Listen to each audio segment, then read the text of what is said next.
유쾌상 개통캐 정치 토크쇼 정치인싸 소개부터 하겠습니다. 네, 안녕하세요. 윤희석입니다. 안녕하세요. 장성철입니다. 안녕하세요. 박성태입니다. 네, 안녕하세요. 정윤주입니다. 네, 저는 진행의 아나운서 이선영입니다.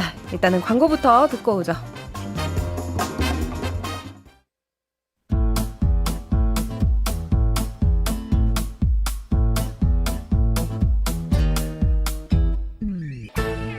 유쾌한 정치 토크쇼 정치인싸.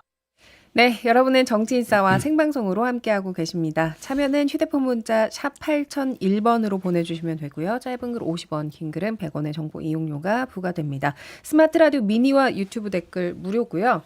자, 유튜브로 저희 방송 보시는 분들은 오늘 썸네일 다들 보셨을 텐데 보고 제가 빵 터져가지고 하남자가 있어 널 너무 사랑한 이거 노래 한 곡자 뽑고 가야 되는 거 아닌가요? 박성태. 아니에요. 박성태. 왜 저한테? 박성. 알겠습니다. 다들 부끄러워. 죄송합니다. 부끄러워하시니까. 네. 하남자 얘기는 조금 이따가 해보도록 하고 오늘 첫 이야기는 수용번호 3617번 얘기해보겠습니다. 윤석열 전 대통령이 정식 입소 절차를 마쳤습니다. 그러면 뭐 이제 머그샷, 정면, 뭐 옆면 이렇게 찍고 또 지금 이제 수감 생활은 2평짜리 독방에서 하고 있다는데 뭐 조사에 잘 응하다가 이제 막상 구속이 되고 나니까 뭐 몸이 안 좋다 하면서 이제 첫 조사부터 불출석 사유서를 냈습니다. 이게 태세 전환인가요? 그러니까 구속 안 되려고 열심히 임했다가 이제는 구속이 됐으니까 나 안 해 뭐 이런 건가요? 수사 전문가 중에 전문가라고 볼 수 있잖아요. 윤 전 대통령을. 그래서 아마 그런 차원에서 내린 결정이 아닐까. 어차피 특검은 시한이 정해져 있는 조직이라고 볼 수 있고 본인이 뭐 조사 안 받겠다고 하면 구인까지는 할 수 있지만 진술 거부권 행사까지 막을 수는 없잖아요. 계속 시간을 끄는 것이 도움이 된다고 판단했을 여지가 있습니다. 제가 볼 때는 또 여러 상황이 조사받을 상황도 아니고 뭐 그러지 않을까 합니다. 제가 윤석열 대통령을 직접 겪어보지 못했지만 많은 대통령 시절에도 많이 드러난 걸로 봐서는 본인 하고 싶은 대로 해요. 전략이 없습니다. 그냥 나가기 싫은 거예요. 그러니까 말씀하신 대로 수사 받을 때는 최대한 구속을 피하기 위해서 적극적으로 본인의 주장을 펼쳤지만 그 주장이 다 상식 밖이었잖아요. 실제 영장 실질 심사에서도 그런 주장을 계속하다가 이 사람 안 되겠군 해서 구속이 됐다라고 보고 지금은 일종의 현타도 왔고 나가기 싫고 근데 거기에 말씀하신 것처럼 제가 그 윤석열 전 대통령 측의 분들 얘기를 들어보면 이제 와서 할 수 있는 건 첫 번째는 구속 적부 심사가 있을 것이고 두 번째는 최대한 재판을 끌어서 구속 기간이 6개월이잖아요. 6개월이기 때문에 이때까지 1심 판결이 안 되면 석방 그걸 노린다 이렇게 보더라고요. 그 전까지 물론 지금 두 갈래죠. 내란 재판이 있고 그다음 특수공무 집행 방해 등의 재판이 있는데 어쨌든 양쪽 다 끌면 구속기간 지나서 석방되는 걸 노린다. 그러면 그걸 윤 전 대통령이 생각하기보다는 변호인 측에서는 그렇게 생각할 것 같아요. 근데 지금의 이 조사 거부 태세로 그냥 놔두진 않을 것 같아요. 이제 내란 특검도 굉장히 강경하게 뭐 건강이 안 좋다 이랬으니까 진짜 건강이 안 좋은지 한번 알아봐 달라라고 했는데 회신이 뭐 멀쩡하다라고 왔다고 하고 또 그래서 이제 14일 오후 2시에 출석하라고 통보를 했다는데 이때도 거부를 하면 그때는 어떻게 되는 거예요? 뭐 강제 구인까지 가나요? 강제구인 절차를 밟고 있는 거죠. 그 구치소에 그 진료의가 있으니까 건강 상태 확인해 주세요 한 거는 상태가 조사를 받을 만하다 하면 구인 절차에 들어가는 것이고 근데 뭐 한두 번 정도 거부했다고 해서 바로 들어가면 또 국민들이나 또 야당 쪽에서 또 여러 가지 야당에서는 뭐 요즘에는 뭐 윤석열 전 대통령에 대해서 입을 항구하고는 있으나 또 특검이 너무 강압적이고 무리한 수사를 한다라는 여론이 있을 수 있어서 한두 차례 소환을 하고 나서 건강 상태 나쁘지 않으면 강제 구인 끄집어다가 안 치겠다라는 것이고 특검이 시간이 없습니다. 생각만큼 170일밖에 안 되는데 지금 뭐 거의 한 달 정도를 썼고요. 시간이 없어서 윤석열 전 대통령에 대한 수사를 강행할 수밖에 없고 윤 전 대통령은 참 일관성은 있어요. 사람이 원래 일관성이라는 게 좋은 쪽으로 있어야 되는데 나쁜 쪽으로 일관성이 있다. 그러니까 법치를 무시하고 굉장히 여전히 어떤 이 전직 대통령으로서의 책임이나 책무 같은 거는 전혀 찾아볼 수 없다. 그리고 한마디로 불성실한 삶을 살아왔던 것 같다. 라는 생각이 들어요. 그래서 저는 본인이 저지른 일에 대해서 최소한 특검에서 조사를 받고 출석해서 묵비권 행사해야 될 거 아닙니까? 근데 출석조차 안 하는 걸 보면 참 이분은 더 이상 법적으로 대응할 게 없이 그냥 몽리 부리면서 끝까지 그냥 버티는구나. 그 이상 그 이하도 생각할 게 없습니다. 분석은 세 분이 잘 해주셨으니까 저는 다른 차원에서 접근을 해보면 아직 덜 더운가? 막 그런 생각이 좀 드는 거예요. 아니 근데 진짜 그 더운 것 때문에도 여러 가지 그렇죠. 이슈들이 있더라고요. 그건 에어컨이 기본적으로 없잖아요. 없죠. 선풍기도 50분 하고 10분 쉬고 이렇게 되잖아요. 그러면 특검 사무실 같은 경우에는 에어컨이 잘 나올 텐데 아직 덜 더운가? 좀 그런 생각이 들었습니다. 아 그래서 더워서 가고 싶을 텐데. 네, 그래서 저는 제 예상과는 좀 달라가지고 좀 당황스럽긴 한데 어쨌든 본인은 질질 끌어가지고 박성태 실장님 말씀하신 것처럼 이제 구속 기소되면은 6개월간 구속 상태일 텐데 그거를 좀 노리는 것이 아닌가 좀 그런 생각이 드네요. 최대한 수사에 비협조. 근데 그 전략은 성공하지 못할 것 같아요. 왜냐하면 방조자, 동조자 이런 사람들이 진술을 이제 바꾸고 있잖아요. 진실을 얘기하고 있기 때문에 저거는 윤석열 전 대통령이 사실관계를 얘기를 안 하고 묵비권을 행사한다고 하더라도 이건 처벌을 피할 수가 없지 않나 그런 생각이 듭니다. 제 개인적인 생각으로 아까 이제 덜 더운가에서 생각을 해봤어요. 뭐 지금 뭐 그 윤석열을 지지하는 사람들이 그 교도소 쪽에다가 민원 넣는데요. 에어컨을 설치해 달라고 네. 하잖아요. 저는 해줬으면 좋겠다 생각이 드는 게 에어컨하고 실외기를 같이 방에다가 해서 안 돼요. 한번 그거는 틀어줘야 인권 아유, 탄압이야. 안 돼. 그거는 이거는. 네. 건강이 안 돼. 어떨까라는 생각까지 했어요. 그냥 말도 안 되는 그런 요구를 하는 거 아닙니까? 거기에서 지금 뭐 피서 같습니까? 쥐를 뉘우치러 간 교정 시설에서 무슨 에어컨을 설치하라는 얘기를 그런 하는 요구가 사람들도 터무니가 없다. 터무니가 없는 거예요. 아, 윤석열 전 대통령은 뭐 대통령 때도 그렇고 지금도 그렇고 자기 하고 싶은 대로 하잖아요. 아마 오늘 누워서 그 생각할 거예요. 내가 그래도 전직 대통령인데 지들이 어떻게 하겠어? 어? 뭐 이렇게 하겠지만 네. 특검 분위기는 당신은 피의자의 한 명일 뿐이야. 그냥 일반적인 상황에서는 저도 사실 뭐 전직 대통령이나 이런 분들에 대해서는 예우나 이런 것도 필요하다고 보는데 이분이 우리 역사 또 우리 사회에 한 걸 생각하면 특검이 엄정하게 처리할 것이고 또 단죄도 받아야 된다고 봅니다. 이런 와중에 김계리 변호사가 이제 윤석열 전 대통령이 돈 한 푼 없이 들어가서 아무것도 못 사고 계신다라면서 영치금 계좌번호를 공개를 했다고 해요. 그러니까 이 뭐 평가도 여러 가지 뭐 있을 수 있겠지만 돈 한 푼 못 가져갔다 여기에서 윤석열 전 대통령은 자신의 구속을 예상하지 못했다. 뭐 이런 추론을 할 수도 있겠더라고요. 저는 그럴 가능성이 네. 높다고 봅니다. 근데 이제 거의 모든 전문가들이 이번에는 구속 가능성 굉장히 높게 봤잖아요. 본인이 전문가라고 생각하실 거라니까요. 아, 예. 탄핵 관련해서도 기각을 확신했었다고 저는 들었고 이번에도 재판 가도 무죄라고 생각하셨다고 저는 들었고 그렇기 때문에 이번 구속영장 청구에 대해서도 발부될 가능성이 없다 그렇게 이제 자신하고 계셨다고 저는 들었고 그걸 어떻게 막겠습니까? 윤석열 전 대통령의 비공식적인 변호인 역할을 하고 있는 서정욱 변호사가 얘기를 했어요. 맞아요. 무죄로 확신하고 있었다고. 그래서 충격이 크다고 그렇게 얘기를 하고 있었거든요. 그런데 이제 마지막 그때 영장 실질심사하고 나올 때 왼손을 바지 주머니에다 집어넣고 좀 체념하는 듯한 표정을 지었잖아요. 근데 그때는 알았을 것 같다는 생각이 들어요. 보통 이제 사람이 바지 손 주머니에다 이렇게 넣는 것은 뭔가 이제 내가 원하는 대로 안 되고 모든 게 체념된 상황. 그 상황이 이제 그런 행동이 나오는 건데 그것을 보면은 그때는 알지 않았을까 그런 생각도 듭니다. 자, 아무튼 내란 특검 팀이 이렇게 윤 전 대통령 신병 확보에 성공하면서 이제 수사의 속도가 붙을 것으로 보이는데 사실 이번 구속영장에는 포함되지 않았지만 이 외환 혐의도 굉장한 이목을 끌고 있잖아요. 그런데 지금 내란 특검 팀이 주목하고 있는 지점이 이 군이 평양에 드론을 집중적으로 보낸 지난해 10월 무렵이 김건희 여사에 대한 각종 의혹들이 제기됐던 시점이다. 뭐 이렇게 보고 있다는 거예요. 그러니까 김건희 여사와 관련된 의혹들을 막기 위해서 뭐 이른바 북풍몰이를 윤석열 전 대통령이 기획했을 가능성에 대해서 수사를 하고 있다는 건데. 한 언론 보도를 보니까 날짜별로 정리를 잘 해놓으셨더라고요. 예, 예. 그래서 진짜 그렇구나라는 좀 생각이 들었고 10월부터 김건희 씨 의혹이 제기된 것은 저희가 작년에 9월 초쯤에 8월 말쯤에 명태균 씨 건을 우리가 처음 정치인사에서 얘기했잖아요.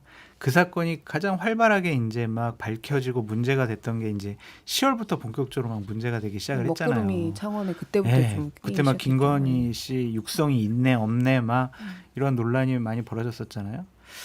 그런 것들도 하나의 요인이 아니었을까. 그러니까 12월 3일 날 왜 갑자기 비상계엄을 설포했을까? 그걸 따져보면 명태균 씨의 그 황금폰이라는 게 12월 4일인가 이제 공개된다라고 했었잖아요. 압수수색되고 막 그런 것이 아닐까라고 우리가 유추해 볼 수밖에 없고 결국에는 대통령이라는 공적 자리를 김건희 씨를 보호하기 위해서 남용한 것이 아닌가. 그렇게 계속 우리가 추측하고 분석할 수밖에 없는 상황이다라고 보여집니다. 정말 그 당시에 제가 한 평론가들 몇 분하고 저녁을 먹다가 그런 얘기를 한 적이 있어요. 작년 가을이죠. 그러니까 명태균 씨, 장 소장님이 이제 창원의 먹구름으로 촉발시켰던 명태균 씨 의혹 그리고 도이치모터스 관련돼서 추가 의혹이 나왔던 거 주가 조작 관련돼서 이때 혹시 윤석열 당시 대통령이 이런 거에 관심을 돌리기 위해서 뭔가 국지전 같은 걸 유도하지 않을까? 그러면 지금 우리가 막 이렇게 막 하면 이 사람을 너무 몰아서 결과적으로는 이상한 결과에 가 나오지 않을까? 이런 생각을 잠깐 했었거든요. 그런 얘기를 뭐 일부 사람들과 하면서 그래도 할 말을 우리는 해야 된다. 만약 그러면 저분은 진짜 미친 분이고. 근데 실제 그랬던 것 같아요. 본인의 예전에 듣기로 뭐 설들이지만 그런 게 있었잖아요. 정권에 불리한 이슈가 나올 때 뭐 연예인 관련 이슈로 이슈를 덮는다. 이자는 북풍으로 이걸 덮으려고 한 거예요. 국지전까지 유발될 수 있는 무인기를 여러 차례 보내면서 정말 용서할 수가 없는 분이다라는 생각입니다. 그러니까 이제 고의로 전쟁을 유발하는 거잖아요. 이거 이제 내용을 정리를 하면 자신에게 불리한 여러 가지 상황을 덮기 위해서 상식적으로 이게 좀 이해가 안 되는 상식적으로 부분이잖아요. 이해하면 안 되죠. 네. 상식이 통하지 않는 현상들이었기 때문에. 근데 저는 주목하는 게 12월 3일 그 평온한 날에 왜 계엄을 했을까? 저는 그 동기가 가장 궁금했습니다. 무엇 때문에? 그래서 그때 주목했던 게 당시 서울지방경찰청과 식사 자리에서 계엄의 동기를 언급했던 거를 제가 계속 잊지 않고 있는데 지극히 개인적인 가정사다 라는 증언을 했잖아요. 근데 지극히 개인적인 가정사로 12월 3일 날 불법계엄을 한다고요? 거기에 이제 포고령을 보면 그렇게 나오죠. 종북 반국가 세력을 일거에 척결하기 위해서 한다. 그럼 이제 종북 반국가 세력이라는 것은 북한을 얘기하는 것이고 그러면 결국에는 남북 간의 긴장 고조가 최고조에 달해야만 이런 사회적 분위기가 가능할 거 아닙니까? 그래서 저는 사실상 무인기를 보낸 것도 그렇고 지난 우크라이나 파병에 있어서 신원식 국방장관과 한기호 국민의힘 의원이 나눴던 문자 파병을 해서 북한군을 직접 타격해서 북한을 자극하는 그것도 좋은 방안이 될 것이다. 여러 가지 징후들을 종합해 보면 이게 아주 오랫동안 뭔가 이 북한을 자극해서 이 대한민국의 이 한반도 상황을 국내의 이 뭐 김건희 씨의 안 좋은 것부터 본인의 어떤 정치적 약화를 이걸로 일가 뒤집으려는 계획이 아니었을까. 그리고 최근 또 보니까 김건희 씨의 비화폰과 노상원의 비화폰이 서로 통화를 한 것으로 들었다는 증언들이 지금 나오고 있어요. 그러면 김건희 씨가 사실상 계엄에 아예 배제돼서 그냥 몰랐던 것은 아니었을 거라고 보면 지극히 개인적인 가정사를 이유로 해서 결국에는 이 전체적으로 북한과의 어떤 이런 도발까지 끌어내는 계엄의 동기들을 만들려고 했던 게 아닌가. 굉장히 복잡하고 치밀하고 하지만 굉장히 어설픈 그런 좀 이 사건들의 열개들이 있어서 저는 특검의 이 계엄의 동기를 밝히는 게 굉장히 큰 숙제이지 않을까. 그게 이제 따지고 보면 외환죄 아니면 일반 이적죄 뭐 이런 부분들로 확정될 수 있겠죠. 지금 댓글에 저희 하남자 얘기는 사실은 이제 다른 분 얘기를 하려고 했는데 권선동. 윤석열 전 대통령이 하남자 아니냐 뭐 이런 댓글도 올라오고 있고 지금 이제 김건희 씨 얘기는 이거는 지금 내란 특검에서도 주목을 하고 있다는 거고 사실 김건희 씨 관련 의혹은 김건희 특검에서 지금 맞습니다. 진행을 하고 있잖아요. 이번 주에 또 나온 보도들이 특검팀이 이른바 집사 게이트로 명명한 사안인데 김건희 씨의 집사로 알려진 김모 씨가 있는데 이 김모 씨를 둘러싼 여러 의혹들이 또 지금 보도가 쏟아지고 있습니다. 부실 렌터카 업체를 이 김 씨가 운영을 했는데 여기에 대기업들이 대거 투자를 했다는 거예요. 이 과정에 김건희 씨가 개입이 된 것 아니냐 뭐 이런 의혹인데 자세한 내용 좀 들려주세요. 장 소장님. 그러니까 기본적으로 IMS 모빌리티라는 렌터카 회사인데 2023년 중순에 카카오 모빌리티, HS 효성, 한국증권금융 등이 렌터카 회사에 184억 원을 투자했어요. 렌터카 회사에 그렇게 큰 돈이 글쎄 말이에요. 들어가는 게 좀 의아하죠. 어떤 AI에 기반한 렌터카의 회사 운영을 하려고 했나? 하여간 이 회사는 어떤 회사였냐면요. 자본금 3억이었고 그때까지 누적 손실이 346억이에요. 346억. 자본금이 3억인데 손실이 300억이 넘어요. 예. 그런데 거기다가 184억을 태웠다? 이거는 상상할 수가 없는 일이죠. 김혜성 씨가 한국증권금융 투자 담당하는 사람에게 찾아갑니다. 저희 회사가 솔직히 뭐 손실이 346억인데 사업을 잘 해보겠습니다. 한번 좀 투자 한 50억만 좀 해주십시오. 그랬더니 그래, 야 이거 정말 좋은 사업이네. 50억 투자해줄게. 그랬더니 뭐 카카오 모빌리티, 뭐 신한증권 이런 데서도 뭐 2, 30억씩 투자를 해요. 이거는 어떤 거대한 배경이 없이는 권력의 힘이 없이는 상당히 불가능하다. 그런데 이 김혜성 씨가 결국에는 최은순 씨랑도 연관되어 있고 김건희 씨랑도 대학원에서 같이 공부를 했기 때문에 이 김건희 씨가 이 김혜성 씨 뒤에 있는 거 아니냐 그러한 지금 의심을 하고 있는 상황입니다. 사실 그런 부실 기업에 184억 원을 대기업들이 투자한다. 예를 들어 카카오 모빌리티가 30억 원을 투자했는데 카카오 모빌리티는 당시에 그 우리가 카카오 택시 이런 거 하잖아요. 서비스, 예. 그런 거를 콜을 선택적으로 받는다. 뭐 이런 걸로 문제가 됐었어요. 그래서 과징금이 예상이 됐던 곳. HS 효성도 사실은 후계구도 관련돼서 뭐 내부 고발 등이 있었던 그런 뭔가 문제가 있던 기업들이 했다. 그러면 혹시 여기에 대해서 투자하는 조건으로 정부 규제나 이런 부분에 대해서 혜택을 받으려고 한 것 아닌가라는 의심을 할 수 있죠. 전 특검이 이 부분도 충분히 원래 수사 대상에 안 들어가서 첫 번째 압수수색 영장은 기각됐다고 했는데 저는 뭐 당연히 이것도 수사 대상 관련 인지 사건으로 수사 대상이 될 걸로 보고 결국은 조사가 돼야 된다고 봅니다. 그러면 기업들이 이렇게 관련돼 있으면 기업들은 기업 자체는 살아야 되잖아요. 다 나오게 돼 있습니다. 그리고 얘기를 한다. 예, 김혜성 씨는 누구냐면 2012년에 김건희 씨와 같이 그 EMBA 과정 동기고 그 전부터 김혜성 씨에 따르면 몇몇 모임에서 잠깐 봤다가 그때 친해졌다고 그러더라고요. 그래서 최은순 씨의 통장 잔고 위조 증명 300억 원이 넘는 위조를 실행한 게 이분이에요. 유죄를 받았는데 당시 재판장이 묻습니다. 판결문에 나온 얘기예요. 묻습니다. 아니 당신은 어떤 대가를 바라고 이런 끔찍한 일을 저질렀냐. 범죄를. 통장 잔고를 이분이 위조했거든요. 300 몇십억인데 김건희 친구라서 했다는 거예요. 네. 우정으로 했다. 우정으로. 자기가 평소 존경하고 좋아하는 김건희 씨가 해준 좀 도와줄 수 있는 부탁이기에 김건희 씨를 위해서 했다. 대가는 없었다. 이렇게 얘기를 합니다. 그러면 김혜성 씨를 보고 했을 일은 없다라고 봐야 되겠죠. 의혹의 핵심을 하나만 말씀드릴게요. 184억을 투자를 받았잖아요. 근데 46억 정도는 김혜성 씨가 자기가 그냥 먹은 거예요. 한마디로. 자기 주식 같은 거 사면서 이렇게 하고. 근데 더 큰 문제는 뭐냐면 바로 그때에 외주 용역비로 92억이 나가요. 밖으로. 그게 이제 이게 김 여사, 핵심이에요. 핵심. 김건희 씨한테 갔다 이렇게 그러니까 보시는 그런 거예요. 이제 의혹이 있는 거죠. 이 돈 어디로 갔냐. 장 소장님 추측으로는 그렇다. 아니요. 제 추측이 아니라 언론에 그냥 그렇게 나왔어요. 왜 저한테 몰고 가세요? 그러니까 언론에 이것이 그냥 그쪽으로 흘러 들어간 것이 아니냐, 외주용역비 어디로 갔냐, 이제 이것을 집중적으로 좀 조사할 필요가 있지 않냐 그런 생각이 듭니다.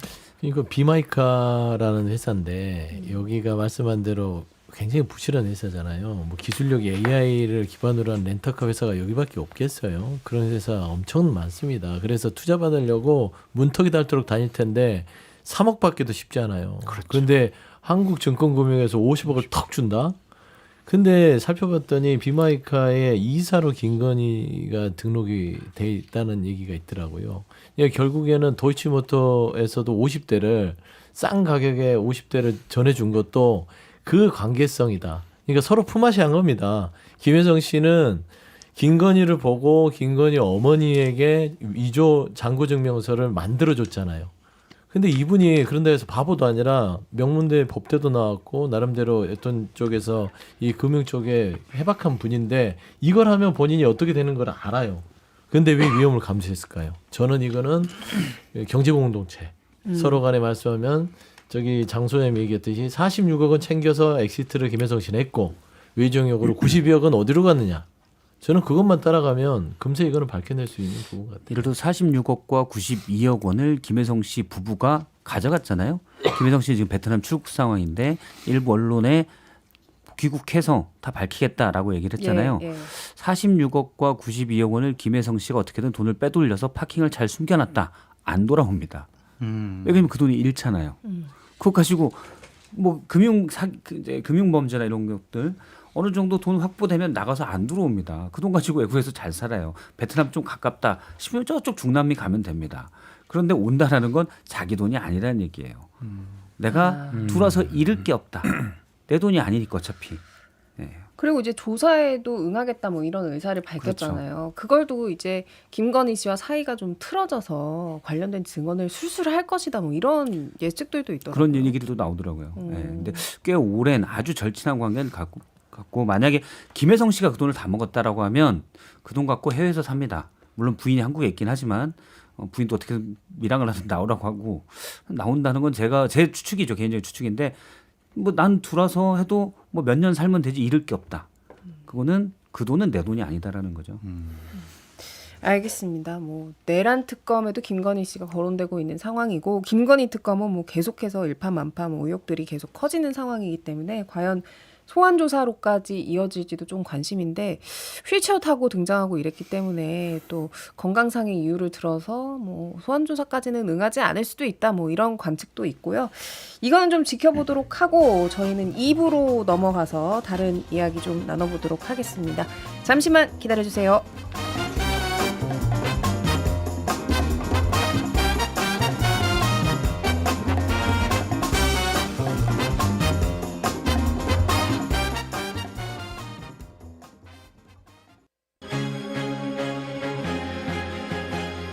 지금 여러분께서는 6회, 상쾌, 통쾌한 정치 토크쇼 정치 인싸를 듣고 계십니다.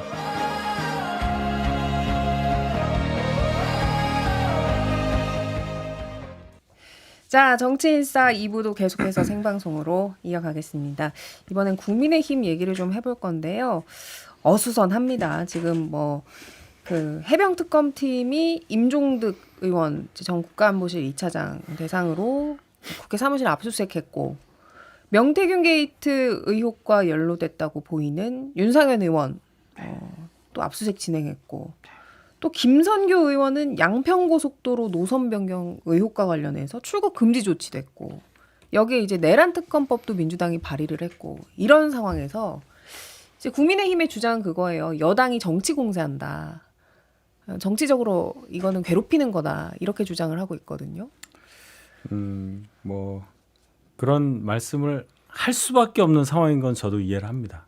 예, 야당에 대해서 어떤 사법적인 처리에 이 칼끝을 겨누고 있고 진짜 들어오고 있으니까 또 보면은 뭐 김성교 의원 같은 경우는 통보도 못 받아서 공항 가서 알았다는 거 아니에요. 그래서 결국 못 나갔다는 건데 그러나 이렇게 얘기했을 때 과연 얼마나 많은 국민들이 이걸 정치 보복이라고 생각하실까를 봐야 합니다. 이것은 특검 3개가 있었던 것은 윤석열 정부 출범 이전부터 시작된 여러 의혹들을 3년 동안 있었던 일들에 다 그냥 특검으로 하는 거잖아요.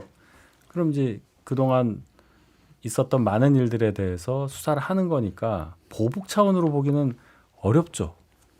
있었던 일을 밝히자는 차원이죠. 거기에 연루된 게 잘못인 거지. 그럼 연루가 진짜 됐냐 안 됐냐는 수사 결과를 보고하면 되는 거고 보복이라고 그러면 수사에 응해서 정당하게 밝히면 될 일이라고 생각합니다.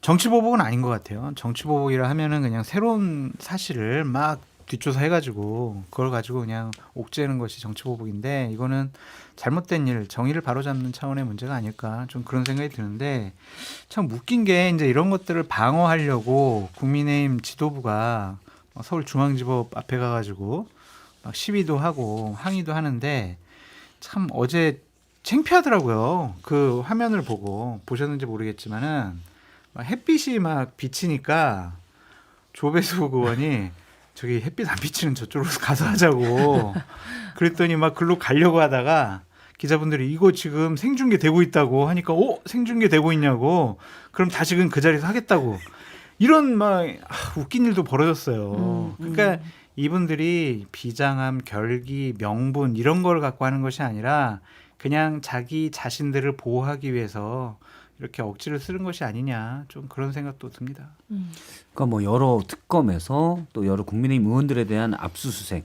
특히 이제 의원회관은 이분들의 사무실이잖아요. 그러니까 사무실, 차량, 핸드폰, 주거지는 압수수색의 기본 대상이기 때문에 압수수색은 충분히 예상할 수 있죠. 말씀하신 대로 죄가 있냐 없냐라는 거는 이제 검찰 기소 법원의 판단을 받아봐야 되는 것이고 뭐 필요한 과정이라고 저는 생각을 해요. 근데 물론 국민의힘에서는 정치 보복이라고 뭐 주장할 수도 있겠죠. 그렇다고 뭐 아유 잘 가져가세요 할 건 아닌 것 같잖아요. 근데 어제 한 여권 관계자가 야권이죠 지금 야권 관계자가 그러더라고요. 울분을 토하더라고요. 어떻게 의원실 압수수색을 당하는데 20명밖에 안 오냐. 그렇죠. 23명이 온 걸로 알고 있는데 그래서 제가 위로해 주니라고 그 아무래도 압수수색 당할 일이 많으니까 힘드니까 조를 나눴지 않겠냐. 일단 임종득 의원은 A조 투입돼서 막고 나중에 B 의원이 압수수색 때는 B조가 투입돼서 막아라. 어제 국회 일정도 보니까 법사위에 법안심사 소위가 있었고 그다음에 나경원 의원과 김은혜 의원의 세미나가 있었더라고요. 비슷한 시기입니다. 압수수색과. 꽤 있었을 텐데 의원회관 지척에 있는 의원회관 사무실에 23명밖에 안 갔다? 그러면은 본인들도 사실은 동력이 떨어졌다. 일단 귀찮고 엮이기 싫다. 많은 분들이 그 생각을 하는 것 같아요. 네. 사실 제가 그 부분을 좀 유심히 봤어요. 어제 11시 넘자마자 속보가 나왔고 임종두 의원실에 대한 압수수색이 있을 거다 해서 바로 얼마 있다가 송원석 원내대표 명의로 원내대표 비상대책위원장이 아니라 원내대표 명의로 문자가 돌았단 말이에요. 모두 의원들은 임종두 의원실 앞으로 모여달라. 그럼 몇 명이 나올까? 그런데 이제 20명 남짓 왔다. 그래서 요거는 또 숫자 카운트 될 거고 누가 왔냐가 될 거고 그 숫자의 다과에 따라서 평가가 내려질 거다 생각했는데 역시 박성태 실장께서 정확히 말씀해 주셨습니다. 근데 본인들이 국민의힘은 좀 한 일을 기억했으면 좋겠어요. 물론 잘못한 글은 스스로 망각하려고 하는 뭐 습성이 있다고는 하나 지난 그 윤석열 전 대통령에 대한 관저의 체포영장이 집행될 때 거기에 45명은 정당한 어떤 법 집행을 방해했고 사실상 특수공무집행 방해의 혐의들이 그 45명은 있다고 봅니다. 그럼 그들은 입건 대상이에요. 그리고 임종득 의원 자체도 국회의원이 됐지만 안보실 2차장을 하면서 당시 대통령의 경로설에 대해서 수사의 대상이 되면 그걸 내주는 것이지 본인들이 한 일에 대해서 법적 책임을 져야 되는 게 당연히 법치주의 국가 아닐까요? 근데 이걸 이제 정치보복이라고 내세워서 하는데 20명 그 임종득 의원 의원실에 모였던 분들 보면 45명 당시 윤석열 전 대통령 보호하려고 했던 거하고 똑같아요. 그 중에 45명 중에 20명이 거기 나와 있습니다. 그래서 원래 그게 윤석열의 DNA라고 제가 표현을 하는데 법치주의를 아예 다 망각하고 그냥 무시하는 행위들 이거는 안 고쳐지는 것 같아요. 저는 사실상 국민의힘은 개선의 여지가 없구나라는 생각이 들게 할 만큼 한 행동들이었다. 그러니까 암울한 게 어제 서울중앙지법에서 시위한 규탄대회한 그분들 얼굴 있잖아요. 지난 공수처가 이제 윤석열 전 대통령 관저로 잡으러 갈 때 그때 관저 앞에 있던 분들 그분들이 대부분이더라고요. 그럼 이제 국민들이 저 사람들이 뭐냐 도대체 자신들 정치 보복 당한다라고 항변을 한다고 한들 그걸 국민들이 편들어 주겠느냐 그런 생각이 들어요. 그래서 참 국민의힘이 저러한 메시지나 행동들 하더라도 저는 국민의 오히려 지탄을 받지 않을까 그런 생각도 듭니다. 자 이런 가운데 예. 그런 분들이 점점 소수가 지금 돼가는 과정이다. 약간 그렇게 봐요. 그분들은 당연히 지탄을 받아야 되고 저는 이제 친윤 A급 친윤들로 보는데 A급 친윤들이 점점 줄어들고 있는 것 같긴 해요. 예. 그래서 뭐 언더찐윤이란 말이 생겼잖아요. 이렇게 물밑으로 파고들어서 어쨌든 그나저나 이제 민주당에서 내란 특검법을 발의를 해서 내란범 배출 정당의 국고보조금 중단 등을 이제 이야기를 하고 있거든요. 네. 그러니까 이제 국민의힘의 조은희 의원이 아니 우리도 피해자인데 이렇게 하면 안 된다 뭐 이런 취지의 얘기를 했어요. 조은희 의원 저희가 이제 피해자로 얘기를 하려면 계엄 즉시 계엄에 대해서 정말 전 의원들이 합심을 해서 계엄을 규탄하고 잘못된 거라고 한 몸처럼 똑같은 목소리를 냈어야 합니다. 근데 지금 반년이 훨씬 지났는데도 그렇게는 안 보이잖아요. 그게 없는 상태에서 피해자라고 하는 결과적으로 피해를 받았다는 뜻인데 그걸 얼마나 많은 국민들이 이걸 받아들이겠냐고요. 그러면 조은희 의원이 무슨 뜻으로 하려고 했는지는 알겠어요. 뭐 당연히 우리도 지금 몰랐다. 정권도 잃고 뭐 이렇게 됐다. 뭐 수사도 받는다. 그러니까 피해자 그거는 집에 가서 해야죠. 그런 당연하죠. 얘기는 최고위원회에서 이렇게 비대위에서 얘기를 하시면 저 같은 사람이 힘들어집니다. 이 조은희 의원 이분은 이런 식으로 우리도 내란 어떤 사태에서 피해자다 국민들한테 돌맞아요. 근데 이분은 이런 말할 자격이 없는 게 이분 그 윤석열 전 대통령 관저 앞에 서서 45명 그거 막았던 체포저지 조 중에 한 명입니다. 네. 무슨 피해자예요? 본인이 그 내란에 대한 그 우두머리를 보호하려고 가서 우리 대통령 보호해야 된다. 안 된다. 이건 부당한 체포다.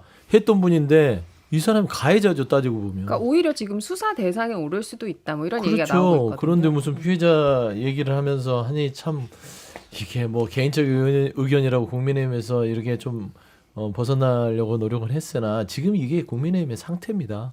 거의 혼수 상태다. 그래서 이어서 좀 여론조사를 하나 볼 건데요. 한국갤럽 자체 조사고 지난 8일부터 10일 3일간 진행된 여론조사입니다. 자세한 내용은 중앙선거 여론조사 심의위원회 홈페이지 참조하시면 되는데 이제 국민의힘 지지율이 20%가 무너졌습니다. 그래서 지금 창당 이후 처음으로 10%대다 이런 분석이 나오고 있는데 더불어민주당 지지율 43%, 국민의힘 지지율이 19%가 나왔어요. 그리고 지난 7일부터 9일까지 진행한 엠브레인 퍼블릭, K스탯 리서치, 코리아 리서치, 한국 리서치의 전국 지표 조사 결과에서도 20%대가 무너진 19%가 나왔습니다. 역시 자세한 내용은 중앙선거 여론조사 심의위원회 홈페이지 참조하시면 되고요. 이 결과 나오고 나서 국민의힘 내부 반응이 좀 어때요? 좀 심각하게 받아들이고 있는 건지. 뭐 심각하죠. 저는 심각하게 받아들이는데 다른 분들 얘기를 들어보면 별로 그렇게 심각하게 안 받아들이는 분들도 계신 걸로 들었습니다. 제가 그분들을 직접 본 건 아니기 때문에 뭐 정확하게 알지는 못하고 저는 이 수치가 마지막이라고 보지 않아요. 더 떨어질 더 가능성이 떨어진다. 크다.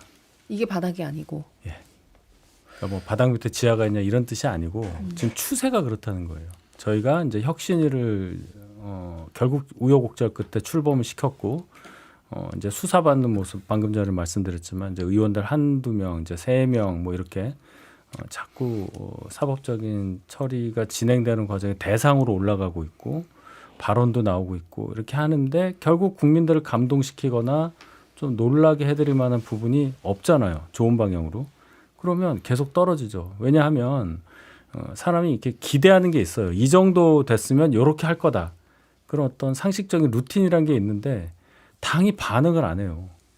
안 하고 혁신이라는 게 나와서 안을 냈는데도 도대체 이게 뭔지 잘 모르겠고 이런 상황이 계속 가고 있기 때문에 상당 기간 이런 지지율 추이를 보일 수밖에 없고 19%가 가장 낮은 건 아닐 것 같다.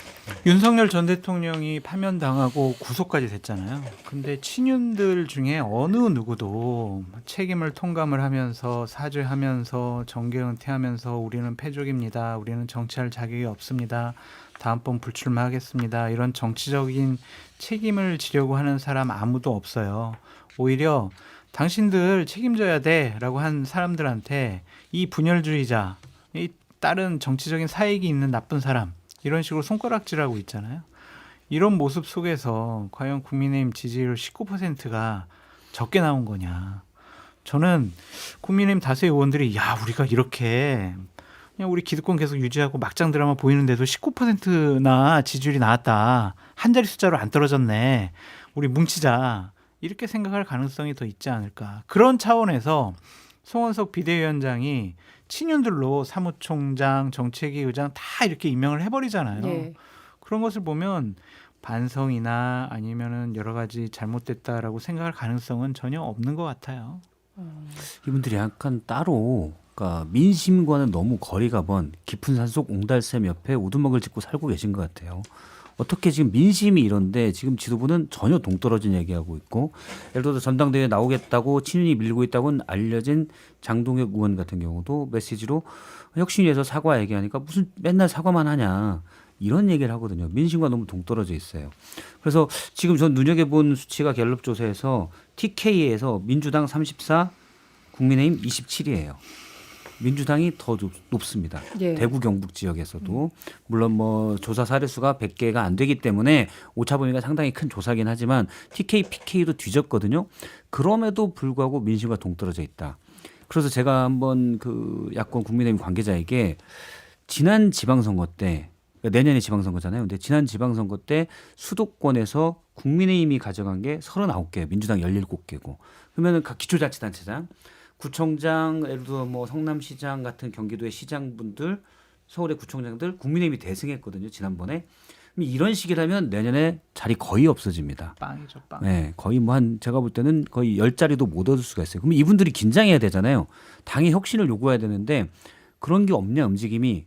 그러니까 이분들의 생각은 내년에 지방선거에 떨어져야 지금 기초단체장 하는 분들 다는 아니겠지만 내년에 지방선거에 떨어져야 다음 총선에 본인들이 나갈 수 있다라는 거예요. 아 오히려. 오히려. 그러니까 현직 구청장이나 현직 시장이 총선에 나가긴 뭐한데 28년 총선은 이재명 정부 후반기이기 때문에 지지율이 좀 떨어질 거라고 보고 그러면 구청장이나 시장이 그만두고 나가기엔 명분이 없는데 지방선거에 떨어지면 오히려 명분을 만들어준다. 그렇게까지 멀리 본다고요? 네. 그래서 그럼요. 네, 저도 그럼요. 큰 부담이 없다고 생각하는 분이 많다는 거예요. 그럼 이건 뭔 말이냐면 기본적으로 기초자치단체장이든지 의원들이든지 정치를 하는 건 대의와 명분이 있어야 되는데 전혀 없는 저는 기본적으로 한 몇 년 전부터 공천이 다 잘못됐기 때문에 그런 급이 안 되는 분들을 가지고 지금 정치를 하고 있기 때문에 국민의힘이 현 상황에 돼 있다라고 생각을 합니다. 윤희석 같은 분이 공천을 받았어 봐요. 이렇게 안 가요. 그렇죠. 그 혁신위원장도 윤희숙이 아니라 윤희석이 했으면 혁신이 됐을 아유, 법했는데 사실 제가 이제 이 수치를 보면서 이제 국민의힘이 폐업 위기에 직면했구나. 사실 제가 곰곰이 국민의힘의 이 수치를 어떻게 비유를 할까 하다 식당으로 생각을 해봤어요. 그러니까 국민의힘이 여러 가지 여건상 어느 순간부터 단골 장사로 전환을 했습니다. 그러니까 사람들은 안 받고 당원들 안에서만 지지층을 가지고 단골 장사하는 식당인데 원래 된장 베이스로 한 보수탕을 팔다가 보수탕이라는 것을 입맛에 맞으니까 단골들이 올 거 아니에요. 근데 이게 어쩔 수 없이 이 된장에다 계란 넣어 먹어 보셨어요? 맛있죠 뭐. 맛없죠. 맛없어요? 된장국에 어떻게 계란을 풉니까? 아 된장국에다가. 그럼요. 조금 근데 이제 이해할 수 보수탕에다 있겠네. 내란을 섞어서 보수 내란탕을 끓이기 시작했어요. 그러니까 이제 보수 내란탕에 대한 것도 이제 단골 장사, 단골들도 이제 손님이 떨어지기 시작한 거죠. 지금 딱 그 수준입니다. 지금은 음식의 레시피를 바꿔야 되는데 메뉴판을 바꾸고 있는 거예요. 그러니까 윤희숙 그 혁신위원장이나 친윤 지도부는 메뉴판만 그럴싸하게 바꾸고 음식의 메뉴 그 레시피를 안 바꾸고 내란을 꺼내야 되거든. 그래서 다시 최소한 그래도 명맥을 유지하려면 다시 단골 장사할 수 있는 보수탕 정도 끓여야 되는데 그걸 못 하고 있어요. 내란을 꺼내는 근본적인 순간 개혁을 못 하고 있다. 그렇죠. 내란을 넣었던 그 저 주방장들 다 나가야 되거든. 그래서 지금 현재 국민의힘은 뭐 지방선거뿐만 아니라 향후 저는 지금 이 수준대로 친윤이 계속해서 기득권을 이어가려고 하면 저는 한 3년 내년 그 3년 뒤에 총선도요 좀 희박하고요 당의 존립 자체가 솔직히 어둡습니다. 그 관련해- 반박하십시오. 반박을 할 수가 없죠. 당이 지금 단골을 얘기하셨는데 비슷한 얘기인데 저는 회원제라고 생각해요. 회원제. 회원제 정당이에요. 고상하게- 회원이 아니면 고상하게 회원이 얘기하면 아니면 회원제. 멤버십이 있구나. 회원이 아니면 멤버십이죠. 네. 이 멤버십은 아무나 살 수 없고 구구 멤버십. 회원만 돌아가면서 지도부를 하든 뭐를 하든 하게 되고 회원끼리만 모여서 생각을 공유하기 때문에 바깥을 전혀 모르죠. 완전 폐쇄된 시스템이잖아요. 그러니까 가장 민심의 반응에 늦을 수밖에 없고 밖에 나가서 뭐 중앙지법 가서 뭐 시위하고 의원실 앞에서 시위하는 그 심정은 이해하나 연구를 하나도 안 하고 공부를 하나도 안 해서 나오는 장면이 너무 똑같아요. 이거 들고 뭐 얘기하는데 거기 보면은 그래도 좀 젊고 에너지가 넘칠 만한 분들이 없어요. 그러니까 국민들이 안 쳐다보는 거죠. 그러니까 이게 다 회원제 폐해다. 예. 그 회원제를 좀 바꿔보겠다고 이제 안철수 의원이 혁신위원장에 자원을 해서 뭐 메스를 들겠다 이런 포부까지 밝혔는데 지난주에 저희가 했던 전망들이 무색하게 바로 상황이 바뀌었어요. 혁신위원장 직을 던지고 이제 전대출마 선언을 했는데 권성동 의원이 또 여기에 하남자라면서 저격을 했거든요. 네, 뭐 상남자, 하남자 뭐 이런 얘기인데 권성동 의원은 이제 본인에 대해서 안철수 전 혁신위원장 내정자가 공격을 했다. 2명을 인적 쇄신의 대상으로 넣겠다고 했는데 그 중에 하나가 본인이다. 이제 쌍권이라고 돼 있으니까 거기에 대해서 이제 포화를 퍼붓는 거죠. 나를 걸어서 본인의 정치적 위상을 올리려고 하는 거니까 하남자다. 이제 이렇게 공격을 하는 건데 안철수 의원이 잘 받아치셨어요 이번에는. 네, 한 남자가 딱 앉아 있는 사진을 올리고 한 남자 하고 물음표를 했잖아요. 그 한 남자가 본인이었는데 저는 그 사진은 의미가 있는 사진이라고 봅니다. 하남자가 아니라 한 남자다. 한 남자가 한 남자를 이긴 거죠. 네. 안철수 의원 좋아하시겠네요. 이 평가는. 그분 이걸 들으셔야 되는데. 아니 뭐 하남자다라고 하는데 지금 국민의힘을 이렇게 망친 데는 권성동, 권영세 두 분의 지분이 전 압도적이라고 봅니다. 국민의힘의 상당수 의원들이 사실은 좀비적 성향이 강해서 마찬가지로 이재명 대통령이 했던 것과 같은 표현입니다. 사실은 해가 어느 쪽으로 가리키냐 따라가는 분들이 많거든요. 근데 당시에 계엄 이후에 권성동, 권영세 두 분이 방향 지시 등을 잘못 켰기 때문에 이렇게 망가진 거예요. 하남자라고 권성동 의원이 안철수 의원을 향해서 얘기했지만 저는 권성동 의원은 남자의 자격도 없다. 남자의 자격이라고 하면 뭔가 있어 보이는데 그게 아니고 그냥 사실은 국민들을 대표할 의원의 자격이 없다고 생각합니다. 그나저나 이제 안철수 의원 사퇴하고 나서 이제 새로운 혁신위가 출범했습니다. 윤희숙 혁신위인데 윤희석 대변인께서는 좀 냉정하게 평가를 하시는 것 같아요. 일단 윤희숙 위원장 정도면 그래도 당 안에서 회원제이긴 하지만 그 안에서 혁신위원장 맡길 만한 분 중에 그래도 적임자에 가깝다고 생각했어요. 근데 일단 혁신위원들의 면면이 하나도 안 바뀐 상태에서 위원장만 바뀐 거잖아요. 거기서부터 이걸 받았을까라는 생각이 들었고 하나 제가 기대를 한 거는 말씀을 상당히 좀 영리하게 하신 부분이 있었어요. 처음에 뭐냐면 인적쇄신에 대해서 기자분들이 질문을 하니까 당원은 누구에게도 어떤 개인에게도 당 구성원에 대한 인적쇄신을 행할 권한을 주지 않았다라고 얘기를 했단 말이에요. 예. 그걸 해석을 해보면 난 못한다라고 들리는데 역으로 살짝 더 생각해보면 당원 총의에 의해서는 가능하다. 저는 이렇게 읽었단 말이에요. 좋게 보려고. 그리고 나서 당원 투표 얘기를 했단 말입니다. 그래서 이분은 당원 투표라는 형식을 통해서 하려고 하는 인적 쇄신이라든지 기타 개혁을 할 수도 있겠다라고 생각을 했는데 어제 나온 뭐 개혁안을 이렇게 보니까 최고위를 폐지하고 제가 바보였어요. 당대표 단일 체제로 가겠다. 이거 잘 보시면 최고위를 없애는 겁니다. 당대표 한 사람만 뽑는 거죠. 그리고 9명 숫자 맞췄는데 잘 보시면 당대표가 여성위원장, 청년위원장, 원외 둘, 사무총장까지 임명을 하니까 당대표 사람이 많이 들어갔나 하지만 이분들은 선출되지 않았기 때문에 권위가 없어요. 원외위원장 회원제에서 안 받아줍니다. 회원이 아니에요. 당에서는 받아주는 게. 여성위원장, 청년위원장 이분이 아무리 중앙당무위원회 하는 데서 얘기를 한다고 해서 과거에 최고위원으로 올라와서 최고위에서 발언한 것과는 급이 다르죠. 이 얘기는 의원총회를 당의 실질적인 최고 의사결정 기구로 만들겠다는 의도라고 저는 생각합니다. 그렇게 되면은 의사결정 권한의 축이 어디로 조금 쏠리는 건가요? 의원이죠. 회원들에게. 그러면 현재 상황이 개선이 안 되는 거네요. 그렇죠. 그러니까 이게 사실상 이제 총재 시대로 돌아가겠다는 거하고 똑같은 것인데 결국엔 친윤 그룹에서 그냥 완전하게 체제를 더 강화시키겠다는 건데 저는 한동훈 전 대표에게는 기회가 될 수도 있다. 사실상 이 체제가 정비가 되면 일단은 당 대표 되면요 완전히 혁신할 수 있는 체계가 정비되는 전 겁니다. 반대로 얘기를 한 건데. 저는 그렇게 생각해요. 아, 예, 예. 예, 들어와서 만에 하나 당 대표가 되면 모든 거를 다 임명할 수 있잖아요. 알겠습니다. 제가 정리해 드릴게요. 네. 10초 안에 정리해 주세요. 국민의힘 혁신 못해요. 길게 얘기하면 안 돼요. 맞아요. 혁신을 어제 얘기한 거에 제일 첫 번째 항이 혁신에 혁신을 더하겠습니다 이거거든요. 못해요. 알겠습니다. 광고나 들어요 우리. 네. 마침 광고 시간이기는 해서요. 저희 광고 듣고 다시 오겠습니다.